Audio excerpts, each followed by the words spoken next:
If you buy something from a Verge link, Vox Media may earn a commission.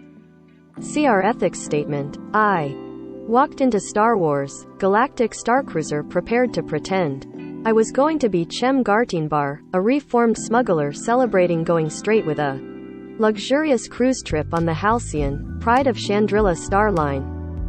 Unfortunately, due to the compressed nature of the media preview, I spent most of my time aboard Disney's biggest bet in years in my usual guise of Chaim Gartenberg, reporter. Part hotel, part LARP, part theme park. Star Wars, Galactic Starcruiser wants to be nothing less than the ultimate Star Wars experience. 1 that sucks you into a living, breathing sci-fi story unfolding around you, and for the price that Disney is placing on it, one that has a lot of expectations to live up to. Be extremely clear from the start. This is not a review of the full Galactic Starcruiser experience. The media preview I attended was a 4-hour curated sampler platter of what guests will get over a 2-day stay. I didn't get to sleep at the hotel, and my time on board was focused on seeing the major set pieces and interactive components in group settings instead of the choice-based, smaller storylines that guests will get to build out over the full 2-day. As such, this is not an assessment of whether the whole package is worth the eye-watering $4,809 starting price that Disney is charging for a Galactic Starcruiser stay. The exorbitant price tag was never far from my mind when I was touring the ship though. While I can't tell you everything about the minute-to-minute details of the branching, interactive storylines that Galactic Starcruiser is putting so much emphasis in, I did get to travel aboard the Halcyon and see some of the greatest hits and unique elements of the experience. Galactic Starcruiser, much like Galaxy's Edge before it, isn't just a creation for Disney theme parks. The modern desire to connect every element of media and storytelling together is a part of the Galactic Starcruiser experience, and Disney is already working to seed the luxury liner across decades of Star Wars. The Halcyon plays a role in the ongoing High Republic multimedia storyline of books. There's already a comic book series that explains the backstory and shows iconic characters like Anakin Skywalker, Padme Amidala, and Lando Calrissian stays aboard the ship. There's also the recently announced novel The Princess and the Scoundrel, which will reveal the untold story of Han and Leia's honeymoon on the Halcyon. At the current rate of Galactic Starcruiser tie-ins, I'd put even odds on the ship appearing in an episode of a Disney Plus show before the year is out. Establishing the Halcyon as a key part of Star Wars lore isn't just Disney not so subtly building hype and marketing for its pricey hotel, though. It's a foundation for a key part of the sales pitch to guests. You don't just get to live in a Star Wars-ish story for a day or two. Your time aboard the Halcyon is part of the Star Wars saga, as much a part of canon as any of the movies, video games, or books. You're participating in events but never really shaping them.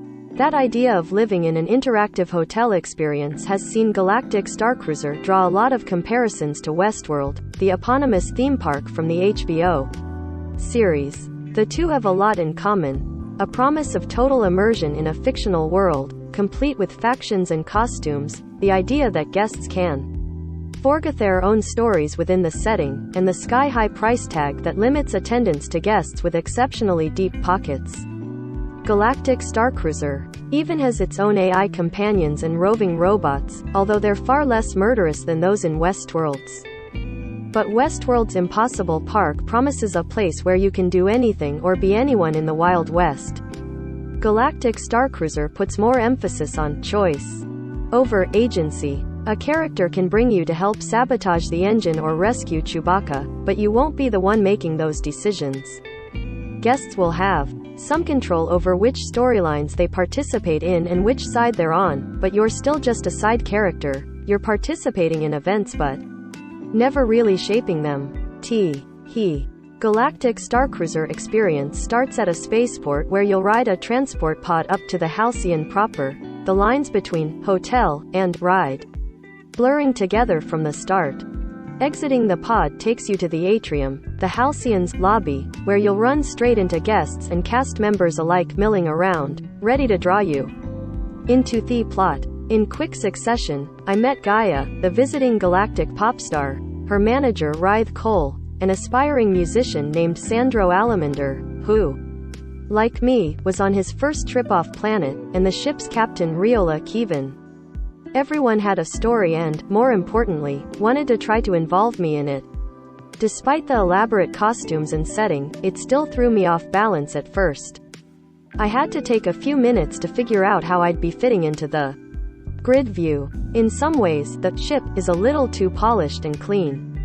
At a panel, Brad Schoenberg, Disney's vice president of brand merchandising, said it was inspired by taking a look at the finer side of life in Star Wars, like the royal halls of Naboo, and, more oddly, the luxury yacht of crime lord Dryden Voss and the problematic halls of Canto Bight. It seemed like the visual language occasionally leaned more toward the gleaming ships of Star Trek than the lived-in style. That's the hallmark of Star Wars. There's a glossy plastic look that never quite lets you forget you're in what's essentially a very large, very long theme park ride. The Halcyon is also smaller than you might expect. The main dining cabin is about the size of a medium-sized restaurant, while the atrium's neon-soaked bar offers seating for a couple dozen people at most, and only a single sabacc table. There are restricted spaces that open up for story elements, like the cargo hold, brig, and engineering bay, but there are really only 2 or 3 main, public spaces to spend time in outside of those plot moments. The rooms I saw were pretty compact, too. There's space for a bed, a slide-out table, and enclosed bunk beds built into one of the walls. It looks to have leaned too far into emulating the space-sensitive designs of an actual cruise ship. I've never stayed in a $2,000 per night hotel room, but I would expect a lot more than this. No one will mistake Galactic Starcruiser for a traditional luxury hotel by Earth standards. There's not much in the way of normal amenities, no pools, gyms, or spas, and virtually no natural light.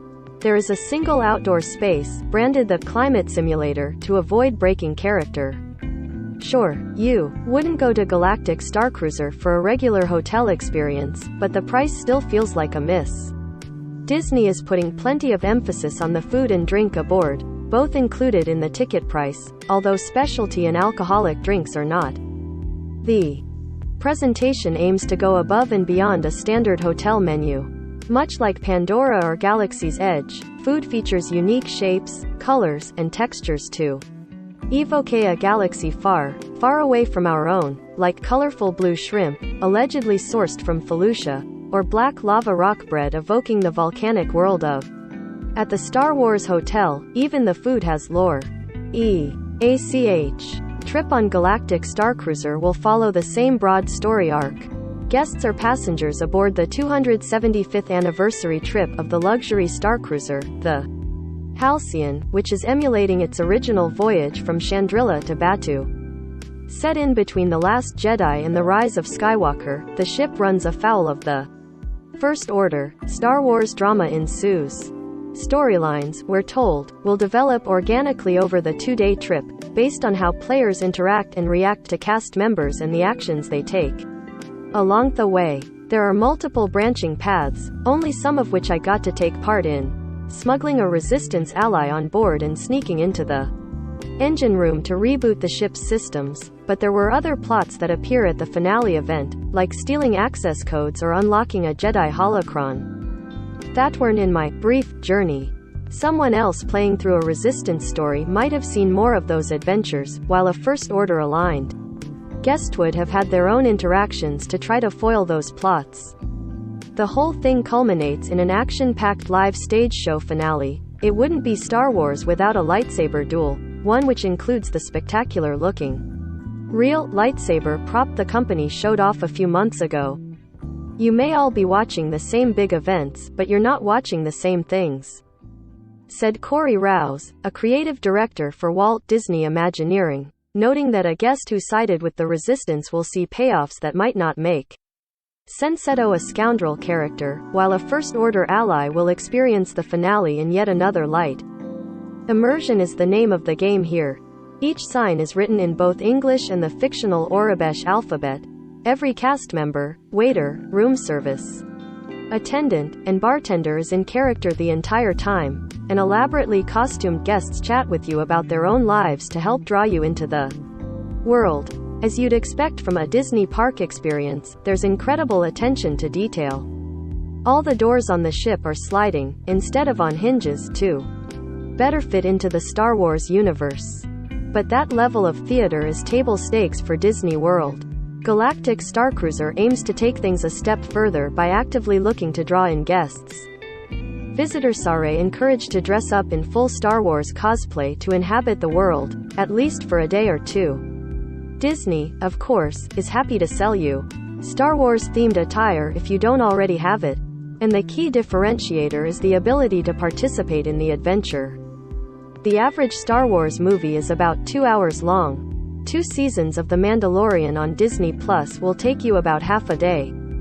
Galactic Starcruiser aims for a far bigger scope, 2 days' worth of Star Wars story. That means turning a lot of the ordinary parts of your day, including eating and sleeping, that you wouldn't find in a movie into something more special and Star Wars. Why? Movies are a slice of life with all the boring cuts part out, Rouse told The Verge. Whenever we're trying to build a world like this, we actually want you to have all of the extra, what we call the magical mundane, turning those boring parts into something more. That might be a comment from your in-character server at the bar about the ongoings aboard the ship, or a glimpse of a character like Rey gesturing at you from around a corner to help her with a mission. Do you want to play Star Wars? What they're really asking you is, do you want to play Star Wars? Rouse says. The word that Disney uses for most of Galactic Starcruiser's more unique aspects is an invitation. As Anne Morrow Johnson, executive producer and creative director at Walt Disney Imagineering, noted in a press panel, I think so much of this experience lives in these smaller, subtler moments where these characters are existing, they're living their lives, and they're inviting you to come and play with them, if you want to. At one point in our abridged trip, a few members of my group were pulled aside by a crew member to assist in a jailbreak for a captured resistance member. Together, we hacked a terminal, passed the brig override code across a room in a short game of telephone, and unlocked the door so that they could escape. Presumably, I could have decided not to help if I wanted to aid the First Order instead. Galactic Starcruiser asks a lot of its guests. You're basically diving into a giant improv exercise with dozens of strangers. And what you'll get out of the experience is largely what you put in. In my short time there, it was hard to shake the feeling that I was just going through the motions for the particular story track my group was assigned. Maybe the smaller groups added time, additional context, and more gradual pace of storytelling that the full experience has helped make the process feel more organic. But that guided nature that slots you into specific roles is at least part of the point. Galactic Starcruiser asks a lot of its guests. According to Sarah Thacker, a senior R, intended so that you can show up and not have a character, not have to know any lines, not have to know anything about the story, and still have a good time. She described it almost like a traditional video game. Players fall into a role from the game, and they can make choices but still have the framework and guidance they need to have fun. My short time on board didn't really give me the chance to make those decisions for myself, however. Disney also wants to make sure guests are able to understand what choices they're making. Thacker explained that an important goal is making sure that when you make a decision, to help someone or not, it'll be clear what the broader outcome is.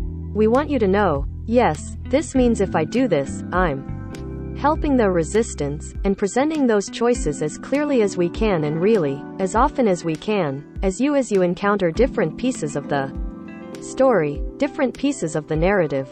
In other words, if you're looking to fight with the resistance, you shouldn't have to worry that talking to the wrong person will get you stuck for your whole trip as a First Order sympathizer. Real choice means I have to understand the stakes, Thacker adds. Here are a few ride-like activities on the Halcyon, like the Lightsaber Training pod or the bridge, and the overall vibe here is more cruise ship than theme park, albeit a cruise ship that's been ripped out of the Star Wars universe. The Lightsaber Training was, unsurprisingly, the best of them. Guided by a Sawjaw, A Jedi-like follower of the Force, guests are given a lightsaber to spin and slash around to block blaster bolts. The effects and haptics here make the activity not just light and sound, but you can actually feel the saber blocking each bolt as it flashes in the real world. The bridge area, meanwhile, is a more cooperative group activity in the vein of the Millennium Falcon Smuggler's Run ride at Galaxy's Edge, with 4 different roles that guests rotate between.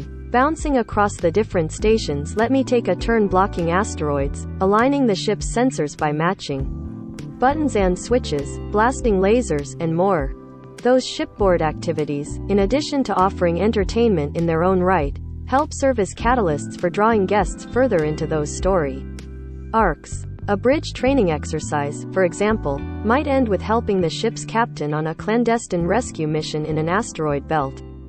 Guests will also journey down to the Galaxy's Edge Park in Disney World proper, where they'll be able to ride the Millennium Falcon Smuggler's Run in. Rise of the Resistance rides, Galactic Starcruiser guests will get to use the premium purchase Lightning Lanes to avoid waiting in line, of course, along with accomplishing their own missions given to them from characters on the ship through the smartphone-based datapad built into the Play Disney Parks app. Disney says those activities will also tie into guests' individual, ongoing storylines when they come back aboard the ship.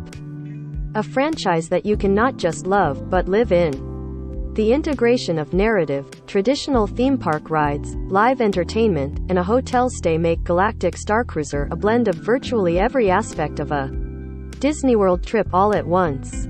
It feels like the next step for the modern, all-encompassing pop culture machines that have come to dominate entertainment. A franchise that you can not just love, but live in. It's also important to remember that Galactic Starcruiser is just the first of the company's efforts here, one that will, like the parks it's set in, presumably grow and change over time. And it's easy to imagine that both Disney and its competitors will be thinking about how to bring this kind of first-hand fan experience to more properties in the future. Immersive experience comes at a very literal cost though. When Disney first announced pricing, a 2-night stay was quoted as starting at $4,809 for 2 adults, while a family of 4, 3 adults, 1 child, was $5,999. That only includes the basic, relatively speaking, Galactic Starcruiser experience. Things like alcoholic or specialty drinks, outfits to better fit into the Star Wars universe you're joining for your stay, and experiences like Savi's lightsaber workshop on Batuu are extras you'll have to budget in, too, additions to dive even deeper into the world. All this comes at a very literal cost. The end of our Galactic Starcruiser trip ended much in the same way that any day at Disney World does. A grand fireworks show celebrating a successful voyage. The explosions are bright and colorful, with shapes and designs far beyond anything terrestrial fireworks could do. But they're also fake. They're digital illusions playing on the massive viewport screens on the bridge, masked by the soaring John Williams score and the heightened reality you're in. Photography by Chaim Gartenberg, The Verge.